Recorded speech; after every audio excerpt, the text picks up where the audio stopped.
అండి అందరికీ praise the lord. ఎలా ఉన్నారు? హ్యాపీ అండ్ హెల్తీగా ఉన్నారా? ఈరోజు మనం బైబిల్ నుంచి కొన్ని వచనాలు చదువుకోబోతున్నాము. మార్కు సువార్త 12వ అధ్యాయము 31వ వచనం నుంచి. రెండవది, నీవు నిన్ను వలె నీ పొరుగువానిని ప్రేమింపవలెనన్నది రెండవ ఆజ్ఞ.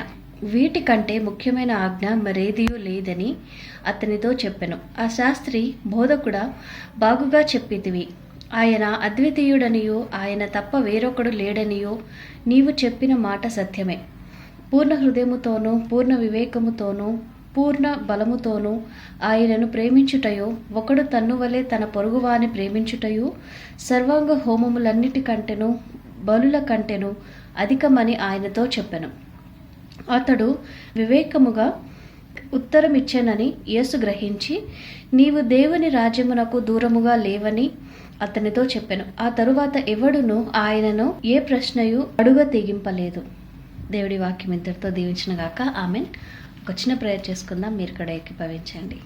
మహాపరిశుద్ధుడు అయిన దేవా, యేసయ్యా, నీకే వేలాది స్తుతులు స్తోత్రములు తండ్రి. ఇంతవరకు మమ్మల్ని సజీవ లెక్కలు మంచి ఆరోగ్యంతో ఉంచినందుకు నీకు వందనాలు తండ్రి.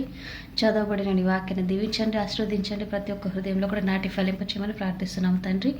ఎవరి కుటుంబంలో అయితే చీకటి అంధకార శక్తులు రాజుమెలుతూ ప్రభా అల్లరితో గొడవలతో ఉన్న కుటుంబాలకు నీ యజమానిగా నిలబడి ఆ గృహాలలో శాంతిని, సమాధానాన్ని, నెమ్మదిని నీ ద్వారా నాయన తండ్రి దయచేయమని, సమృద్ధిగా ఉంచమని ప్రార్థిస్తున్నాం తండ్రి. అనారోగ్యంగా ఉన్న వారి మీద నీకు హస్తం ఉంచండి, బలపరచండి, ఆశీర్వదించండి.